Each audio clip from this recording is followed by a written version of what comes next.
प्यारे छात्रों, आपका स्वागत है।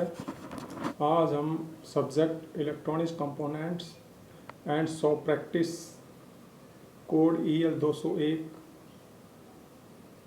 के सेकंड चैप्टर कैपेसिटर्स का अध्ययन करेंगे और कैपेसिटर क्या होते हैं इसके बारे में जानकारी प्राप्त करेंगे।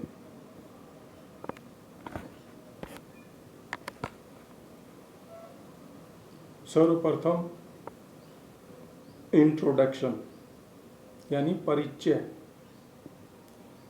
कैपेसिटर एक वर्ड है जो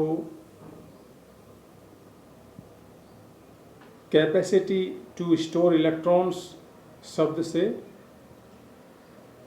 उत्पन्न किया गया है। कैपेसिटर की खोज सर्वप्रथम एक फिजिसिस्ट पीटर वैन मैसन-ब्रॉक द्वारा की गई। कैपेसिटर की जो मान है उसका प्रास कुछ पिकोफैराड से लेकर हजारों था माइक्रोफैराड के मध्य होता है।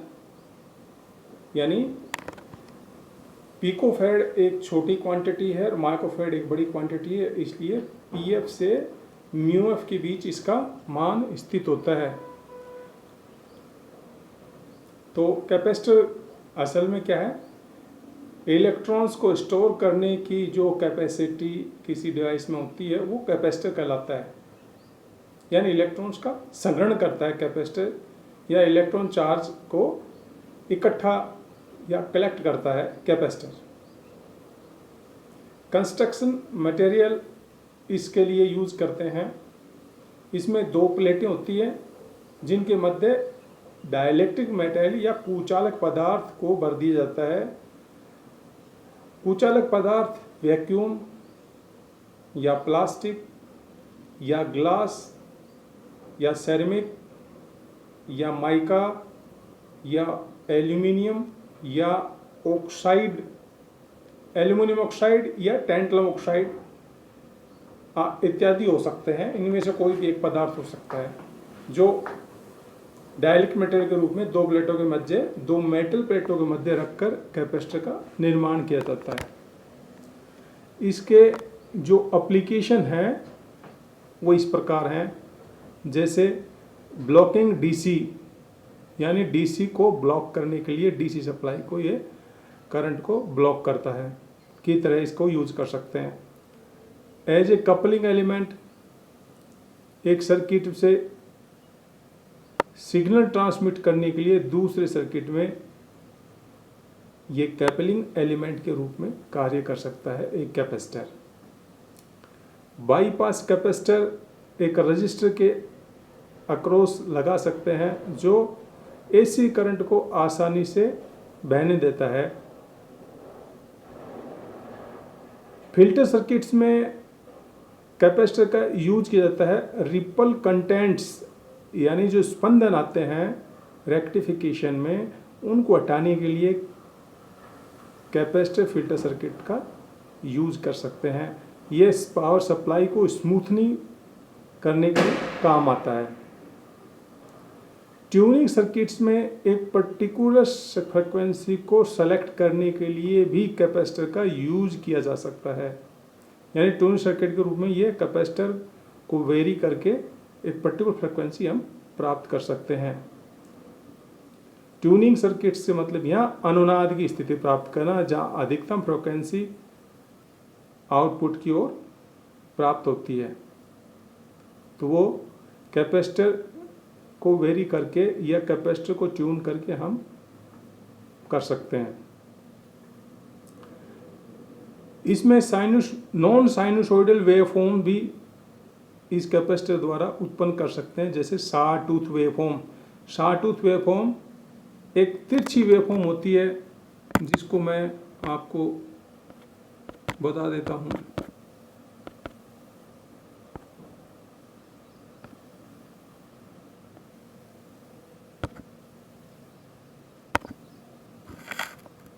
सॉटूथ वेव होती है इस तरह।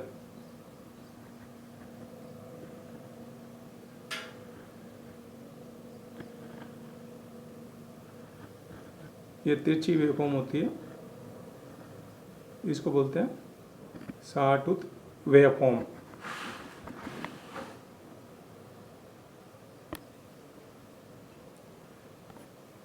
इसके बाद में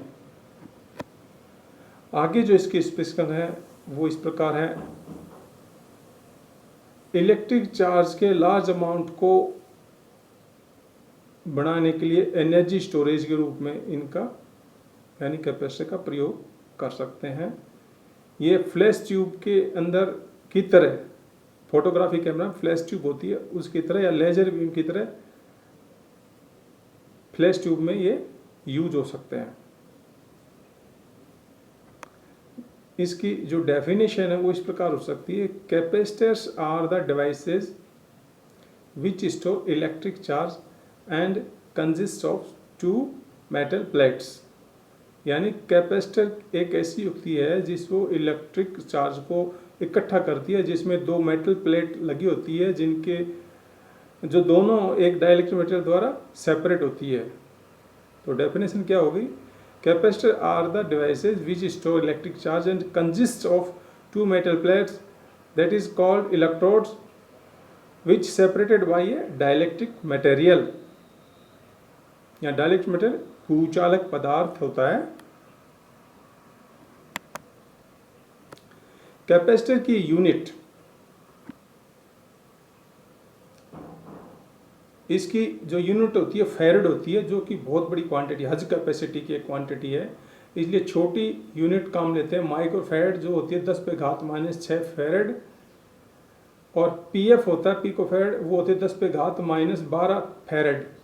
नैनो फैरड होती है 10⁻⁹ फैरड। यानी ये बहुत बड़ी क्वांटिटी है फैरड, इसलिए इसको छोटी क्वांटिटी के रूप में व्यक्त करते हैं, माइक्रो फैरड, पिको फैरड या नैनो फैरड के रूप में कैपेसिटर की यूनिट को। एक जनरल कंसेप्ट जो कैपेसिटर के लिए वो इस प्रकार है। जब एक वोल्टेज एक प्लेट के इर्द गिर्द लगाई जाती है तो कैपेसिटर चार्ज होना स्टार्ट होता है। तो कैपेसिटेंस जो इसमें जनरेट होता है या बनता है वो है इक्वल टू एक्वायर्ड चार्ज बटे अप्लाइड वोल्टेज। यानी जो चार्ज इकट्ठा हुआ उसमें वोल्टेज जो कि दी गई है उसका भाग देने पर आता है कैपेसिटेंस का मान। तो चित्र में दे रखा है मेटल प्लेट है, ऊपर और नीचे, ऊपर की प्लेट प्लस क्यू और नीचे की माइनस क्यू चार्ज इंडिकेट हो रहा है। बीच में जो डैश डैश लाइन है वो डाइलेक्ट्रिक मटेरियल को इंडिकेट कर रही है। यहाँ पर ऊपर वाली प्लेट ये है और नीचे वाली प्लेट ये है। तो नीचे वाली प्लेट माइनस क्यू और ऊपर वाली प्लेट प्लस क्यू है, और उन दोनों प्लेटों के बीच की दूरी है वो है d, जो इन दो तीरों के बीच में दिखा रखी है। ये दूरी दोनों प्लेटों के मध्य। तो C बराबर असल में Q बटा V है, जहाँ पर C है कैपेसिटेंस फैरेड्स में, Q है चार्ज कूलोम में, और V है वोल्टेज इन वोल्ट्स में।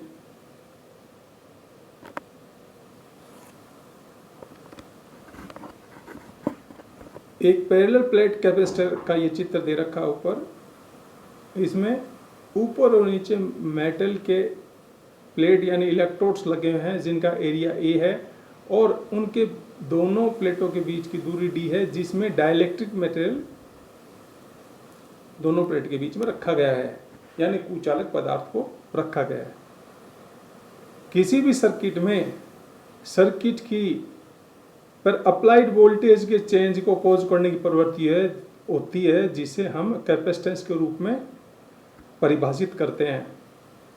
यानी वोल्टेज में जो वेरिएशन होगा उसको अपोज करने के सर्किट प्रयास करेगा, यह गुण कहलाता है कैपेसिटेंस। पैरेलल प्लेट कैपेसिटर के लिए C बराबर इप्सिलॉन A बटा D बराबर इप्सिलॉन 0 इप्सिलॉन R A बटा D के रूप में किसी पैरेलल प्लेट के कैपेसिटर को व्यक्त करते हैं, जहाँ पर डी है डिस्टेंस बिटवीन प्लेट्स मीटर में, ए है area one plate in square metre, E है एप्सिलॉन 0 एप्सिलॉन आर बराबर permittivity of the dielectric material, epsilon 0 है परमिटिविटी ऑफ फ्री स्पेस 8.85 गुणा 10⁻⁻12 farad metre, epsilon R relative dielectric constant of insulator, यानी कोचालक का dielectric constant है, relative constant epsilon R. यहाँ पर मैं बता दूं ये है एप्सिलॉन आर और ये है एप्सिलॉन 0, और इन दोनों का एप्सिलॉन 0 और एप्सिलॉन आर का गुणनफल किसके बराबर है, एप्सिलॉन ई के, ये ई एप्सिलॉन केवल। To get higher capacitance there must be large A, यानी ए ये बड़ा होना चाहिए, यानी ये जो प्लेट है ये बड़ी होनी चाहिए, और स्मॉल डी होना चाहिए, यानी ये जो डिस्टेंस है इन दोनों के बीच की, प्लेटों के बीच की, वो कम से कम होनी चाहिए ताकि कैपेसिटेंस हाई मिले। और एप्सिलॉन आर जो कुचालक का परमिटिविटी है, पारगम्यता है, वो भी अधिकतम होनी चाहिए। ये तीनों, डी कम होना चाहिए, एरिया ए बड़ा होना चाहिए, एप्सिलॉन आर बड़ा होना चाहिए, तो सी का मान बढ़ता है।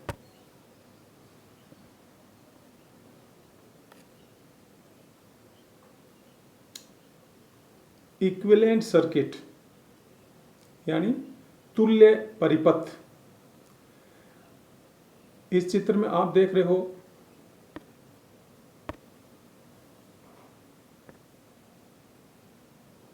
ये आइडियल कैपेसिटेंस का चित्र है, सिंबल, और उसी आइडियल कैपेसिटेंस जो प्रैक्टिकली असल में अगर देखें तो वो इक्विवेलेंट सर्किट रूप में इस तरह का होगा, इक्विवेलेंट कैपेसिटर। ये प्रैक्टिकल रूप में है जिसमें LS, RS कैपेसिटर खुद, C और RP पैरेलल रेजिस्टेंस ये इसमें जनरेट होते हैं, उत्पन्न हो जाते हैं। तब ये इसके ये आइडियल केस को अगर प्रैक्टिकली यूज करें तो इस तरह आगे इस तरह का सर्किट होता है, जबकि आइडियल का जो फेज डायग्राम है वो इस तरह है, वोल्टेज यहाँ एक्सिस पे है, करंट यहाँ IC वाई डायरेक्शन पॉजिटिव की तरफ और नेगेटिव वाई डायरेक्शन की तरफ, करंट L है IL, तो यह और IR का मान और V का मान एक्स एक्सिस के रूप में, ये एक्स एक्सिस हो गया, ये नेगेटिव वाई एक्सिस है, और ये ऊपर वाला भी नेगेटिव वाई एक्सिस है। तो यहाँ पर आप देख रहे हो IR और VA की दिशा में है, और जबकि ये IC लीड कर रहा है 90 डिग्री से और -90 डिग्री से लैग कर रहा है IL करंट IR के सापेक्ष। आइडियली एक capacitor should have current passing through it, जब कैपेसिटर में से करंट पास होता है तो leading by 90 degree to the voltage across it, तो ये करंट जो कैपेसिटर करंट IC वो 90 डिग्री से लीड करता है वोल्टेज के सापेक्ष, जैसा कि चित्र में दे रखा है, जो मैंने अभी एक्स और वाई एक्सिस में बता रखा है। जहाँ पर C कैपेसिटेंस है, उपरोक्त जो फिगर है इक्विवेलेंट सर्किट उसमें C कैपेसिटेंस है, LS है इंडक्टेंस लीड्स प्लेट्स का, और RS है सीरीज रेजिस्टेंस लीड्स प्लेट्स के बीच में, और RP है पैरेलल रेजिस्टेंस, ये जो प्रकट होता है leakage current, dielectric absorption, insulation resistance के कारण। अब इन सभी को अगर प्रैक्टिकल जो इक्विवेलेंट सर्किट कैपेसिटर का लिए आ रहा है उसके लिए अगर इम्पीडेंस निकालें तो इम्पीडेंस का Z का मान होता है बराबर √of RS का square plus XL minus XC का होल स्क्वायर, और इस पूरे का √ है। अब XL लेस देन XC यानी इंडक्टिव रिएक्टेंस कैपेसिटी रिएक्टेंस से कम हो यानी कैपेसिटी रिएक्टेंस ज़्यादा हो तो क्या होगा, below resonance the impedance is below resonance the impedance is capacitor at resonance यानी रेजोनेंस घटित होगा ऑफ द इम्पिडेंस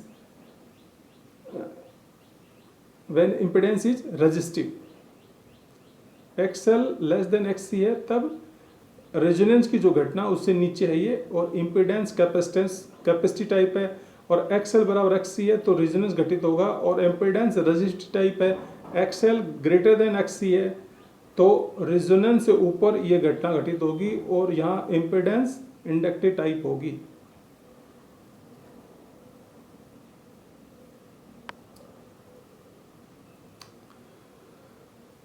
तो इक्विवेलेंट जो इम्पिडेंस प्राप्त होती है वो उपरोक्त सूत्र के अनुसार दे रखी है, R square plus XL minus XC का होल स्क्वायर और वोल का अंडर रूट। ये impedance equivalent circuit of capacitor के लिए है। इंक्रीज वर्किंग फ्रिक्वेंसी को इनकी रेंज बढ़ाने के लिए इंडक्टेंस को लो रखा जाता है, यानी फ्रिक्वेंसी बढ़ाने के लिए